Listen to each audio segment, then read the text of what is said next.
नमस्कार मेरे दोस्तों, मैं एक बार फिर से आपके सामने उपस्थित हूँ। लेकिन आज मेरे वीडियो में ज्योग्राफी के कुछ क्वेश्चंस हैं जो एमसीक्यूज़ हैं ज्योग्राफी के, भूगोल के, वो काफ़ी इंपॉर्टेंट हैं और मैं इन्हें आपके साथ शेयर करना चाहता हूँ। ठीक है, तो इसके साथ शुरू करते हैं अपना वीडियो। मेरा जो पहला प्रश्न है वो है, इंडोनेशिया की लदांग कृषि प्रणाली किस प्रकार की है? इंडोनेशिया की लदांग कृषि प्रणाली किस प्रकार की है? इसमें 4 ऑप्शन दे रखे हैं: रोपाई, स्थानांतरण कृषि, मिश्रित खेती और बागवानी। तो इसमें जो आपका ऑप्शन है, ऑप्शन बी इसका एकदम राइट बैठता है, स्थानांतरण खेती। इंडोनेशिया की जो लदांग कृषि है वो स्थानांतरण कृषि का ही दूसरा नाम है। ये स्थानांतरण कृषि होती क्या है? देखिए, हमारे देश में या विदेशों में जहाँ कहीं भी ये खेती होती है, ये एक्चुअली होती क्या है कि जंगलों में जाकर जंगलों को काट दिया जाता है और जंगलों को काटने के बाद उन जंगलों को जला दिया जाता है और जो राख जो बनती है उसी राख के ऊपर ये लोग खेती करते हैं। ये मुख्यतः आदिवासी लोग होते हैं और ये उसी ज़मीन पर खेती करते हैं और 2-3 साल वहाँ पे खेती करते हैं। उसके बाद उस हिस्से को छोड़कर जंगल के दूसरे हिस्से में चले जाते हैं और वहाँ जाकर दोबारा से वहाँ के पेड़ों को काट कर उनको जलाकर उसकी राख पर ये खेती करते हैं। इस तरह से ये लोग खेती करते हैं। परंतु ये जो खेती जो होती है ना, ये वातावरण के लिए भी हानिकारक है और जलवायु के लिए भी हानिकारक है और जंगलों का भी सत्यानाश इस प्रकार की खेती से होता है। ठीक है, ऐसी खेती को इंडोनेशिया में स्थानांतरण कृषि कहते हैं, मैक्सिको में मिल्पा कहते हैं, वेनेजुएला में कोनेको कहते हैं, ब्राज़ील में रोका और वियतनाम में रे कहते हैं। ठीक है, इस बात को आप नोट डाउन कर लें अपनी कॉपी किताब में और पेन के द्वारा लिखें। इंडोनेशिया में इस खेती को क्या कहते हैं? स्थानांतरण कृषि कहते हैं। मैक्सिको में मिल्पा कहते हैं, वेनेजुएला में कोनेको कहते हैं, ब्राज़ील में रोका कहते हैं और वियतनाम में रे कहते हैं। ठीक है, अगला क्वेश्चन है,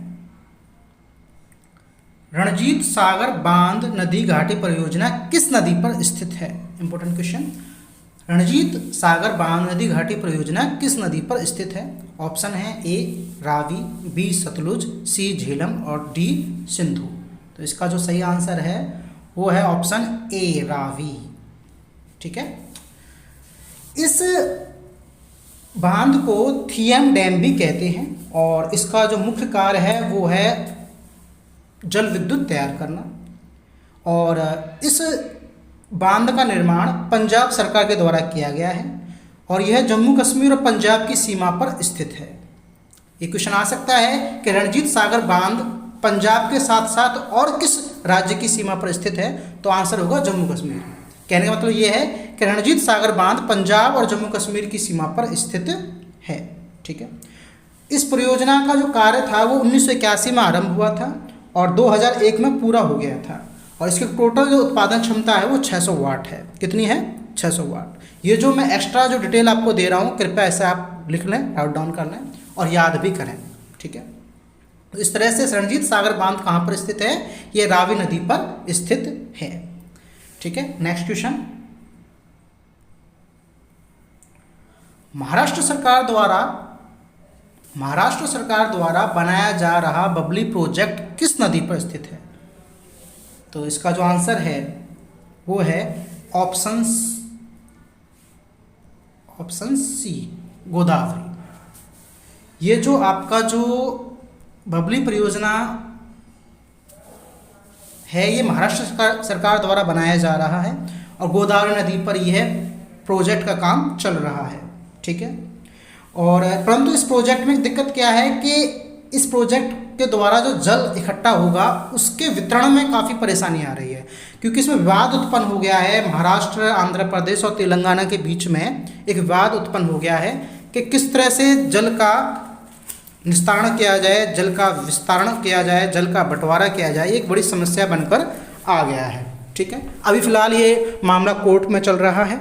ठीक है, अगला क्वेश्चन है, वातन क्षेत्र पृथ्वी के स्थल मंडल में कहाँ स्थित है? वातन क्षेत्र पृथ्वी के स्थल मंडल में कहाँ पर स्थित है? तो इसका ऑप्शन ए है पृथ्वी की सतह के ऊपर, ऑप्शन बी पृथ्वी की सतह के नीचे व वाटर लेवल के ऊपर, ऑप्शन सी पृथ्वी की सतह के नीचे और वाटर टेबल के समानांतर पर, ऑप्शन डी पृथ्वी की सतह के नीचे व वाटर टेबल के नीचे, वाटर लेवल के नीचे, सॉरी गलत टाइप हो गया, ठीक है। तो इसका जो राइट आंसर जो होगा वो है वातन क्षेत्र पृथ्वी के स्थल मंडल में पृथ्वी के सतह के नीचे व वाटर टेबल के ऊपर है, स्थित है, ऑप्शन बी, ठीक है। इसके बारे में बात करते हैं। ये जो वातन क्षेत्र जो है ये क्या होता है? वातन क्षेत्र जो होता है वो पृथ्वी के नीचे, जहाँ हम रहते हैं, भूपर्टी जिसे हम बोलते हैं, भूपर्टी क्रस्ट जिसे बोलते हैं, उसके नीचे, और जो पानी का जो स्तर है जमीन के नीचे जहाँ पानी मिलता है उससे ऊपर वाला जो एरिया है, भूमि का नीचे और वाटर लेवल के ऊपर वाले हिस्से को वातन क्षेत्र कहा जाता है। और यह मिट्टी और चट्टानों से बना होता है, यह मिट्टी और चट्टानों से बना होता है। इंपॉर्टेंट क्वेश्चन है। नेक्स्ट क्वेश्चन, मतभंगा नदी किन दो देशों के बीच सीमा बनाती है? क्वेश्चन नंबर 5, मतभंगा नदी किन दो देशों के बीच सीमा बनाती है? तो इसका राइट आंसर है भारत और बांग्लादेश, ठीक है। मतभंगा एक नदी है जो भारत और बांग्लादेश के बीचों बीच बहती है, ठीक है। नेक्स्ट क्वेश्चन, इस क्वेश्चन को कराने से पहले मैं आपको बता देना चाहता हूँ, ये जो वीडियो जो अपलोड किया जाएगा ये ज्ञान की शक्ति एकेडमी के द्वारा अपलोड किया जाएगा। और यदि आपको मेरी दी गई जानकारी से सेटिस्फेक्शन प्राप्त हो रहा है तो प्लीज़ आप मेरे इस वीडियो को सब्सक्राइब करें, लाइक करें और शेयर करें, और अपना एडवाइस कमेंट के द्वारा मुझे प्रस्तुत करें। यदि मेरी वीडियो में कमी हो तो आप मुझे बता भी सकते हैं कि हमारी वीडियो में कमी है। बाकी मैं अपनी तरफ से पूरी कोशिश कर रहा हूँ, एक्सप्लेनेशन करने की पूरी कोशिश कर रहा हूँ। उस एक्सप्लेनेशन को आप समझें और उसे राइट डाउन करें, क्योंकि यही एग्ज़ाम जो हैं, एग्ज़ाम्स में यही क्वेश्चन आते हैं और ये सारे क्वेश्चंस एग्ज़ाम्स में कभी ना कभी आए हुए हैं, ठीक है। नेक्स्ट अगला क्वेश्चन है क्वेश्चन नंबर 6, मणिकर्ण गर्म जल स्रोत किस राज्य में स्थित है? मणिकर्ण गर्म जल स्रोत किस राज्य में स्थित है? तो इसका जो राइट ऑप्शन है वो है, इसमें उत्तराखंड दिया हुआ है, हिमाचल प्रदेश दिया हुआ है, जम्मू कश्मीर और गुजरात दिया हुआ है। तो इसका राइट जो ऑप्शन है वो है Himachal Pradesh, option B. Important question है। ये जो जल स्रोत है यह हिमाचल प्रदेश के कुल्लू जिले में पार्वती नदी के किनारे स्थित है। आ सकता है कि मणिकर्ण गर्म जल स्रोत कहाँ पर है? तो ये हिमाचल प्रदेश के कुल्लू जिले में पार्वती नदी के किनारे पर स्थित है, और इसमें से गर्म जल निकलता है, और ये जो गर्म जल है वह चर्म रोगों के इलाज में कारगर साबित होता है, कारगर सिद्ध होता है, ठीक है। नेक्स्ट क्वेश्चन, क्वेश्चन नंबर 7, निम्नलिखित में से किस पर्वत को 5 ट्रेजर्स ऑफ ग्रेट शो कहा जाता है? ये जो 4 ऑप्शन दे रखे हैं, लोहोत्से, गॉडविन ऑस्टिन, कंचनजंगा, धौलागिरी, इनमें से किस पर्वत को 5 ट्रेजर्स ऑफ ग्रेट शो कहा जाता है? तो इसका राइट जो ऑप्शन है वो है ऑप्शन सी, कंचनजंगा। देखिए, कंचनजंगा जो है विश्व की तीसरे नंबर की सबसे ऊंची पर्वत श्रेणी है, सबसे ऊंची। पहले तो आप जानते ही होंगे, पहले है माउंट एवरेस्ट, और ये है तीसरी, जिसकी ऊंचाई है 8,586 मीटर। कितनी है? 8,586 मीटर इसकी ऊंचाई है, और ये नेपाल और सिक्किम के बीच में स्थित है। नेपाल जो देश है हमारा पड़ोसी देश है, और सिक्किम जो कि हमारे देश का एक राज्य है, इन दोनों के बीच में ये स्थित है, और इसका नाम है कंचनजंगा, और इसकी जो ऊंचाई है वो है 8,586 मीटर, ठीक है। नेक्स्ट क्वेश्चन, तुंगभद्रा बहुउद्देश्य परियोजना किन 2 राज्यों के बीच स्थित है? तुंगभद्रा बहुउद्देश्य परियोजना जो है ये एक बहुत ही महत्वाकांक्षी परियोजना है, और ये जो स्थित है वो कर्नाटक और आंध्र प्रदेश के बीच में स्थित है, ठीक है। कर्नाटक और आंध्र प्रदेश के बीच में स्थित है तुंगभद्रा बहुउद्देश्य परियोजना। इस परियोजना का जो आरंभ हुआ था वो हुआ था 1949 में, 1949 में इसका आरंभ हुआ था, और इस प्रोजेक्ट में जो काम जो शुरू हुआ था वो 1953 में इसमें काम शुरू हो गया था, ठीक है। और इसकी जो उत्पादक क्षमता है वो है 127 मेगावाट, 127 मेगावाट इसकी उत्पादन क्षमता है। ये तीनों इंपॉर्टेंट टॉपिक्स मैंने कराए हैं इस क्वेश्चन के। परियोजना कब आरंभ हुई थी? 1949 में। और प्रोजेक्ट ने काम करना कब शुरू किया था? बिजली उत्पादन काम कब शुरू हो गया था? 1953 में। और उत्पादन क्षमता कितनी है इसकी? 127 मेगावाट, ठीक है। नेक्स्ट क्वेश्चन, सतमाला पहाड़ियाँ किस राज्य में स्थित हैं? सतमाला जो पहाड़ियाँ हैं वो किस राज्य में स्थित हैं? तो इसका जो राइट ऑप्शन है वो है महाराष्ट्र। सतमाला जो पहाड़ियाँ हैं महाराष्ट्र के नासिक जिले में हैं और ये सह्याद्री श्रेणी का हिस्सा है, ठीक है ना। गुजरात, उत्तर प्रदेश, राजस्थान में से किसी में भी नहीं है ये महाराष्ट्र में है। और महाराष्ट्र में जो नासिक जिला है उसमें सह्याद्री पर्वत श्रेणी का ये हिस्सा है। आगे चलते हैं। भारत का 60% नमक किस राज्य द्वारा उत्पादित किया जाता है? इंपॉर्टेंट क्वेश्चन है।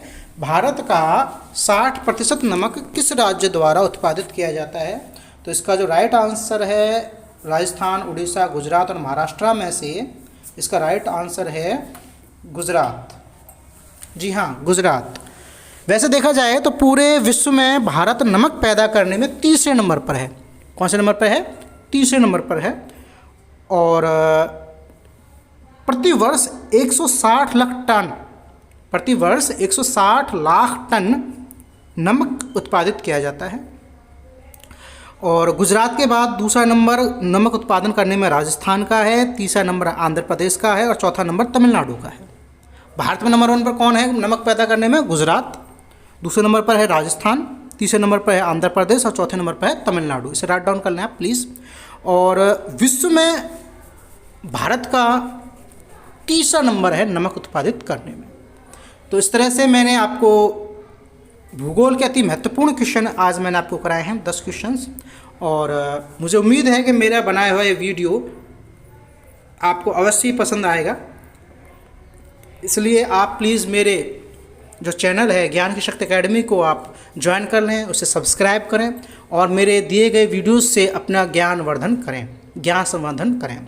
इसके अलावा एक महत्वपूर्ण बात ये भी चल रही है कि आपको पता ही है जैसा समय चल रहा है, सिचुएशन चल रही है, इस सिचुएशन में जो नेगेटिव फॉर्म्स ज़्यादा चल रही हैं, नकारात्मक विचार ज़्यादा उत्पन्न हो रहे हैं दिमाग में, क्योंकि ज़्यादा कोई काम वगैरह है नहीं और कोरोना की वजह से हर जगह हाहाकार मचा हुआ है। तो ऐसी स्थिति में प्रत्येक व्यक्ति को, क्योंकि प्रत्येक व्यक्ति इस देश का हिस्सा है, तो प्रत्येक व्यक्ति को अपनी समझदारी का प्रदर्शन करते हुए, अपनी देशभक्ति का प्रदर्शन करते हुए अपने आप को इस बीमारी से बचाना है। अपने आप को, अपने परिवार को और जहाँ तक हो सकता है अपने अड़ोसी पड़ोसियों को भी समझा बुझा कर इस बीमारी से बचाना है।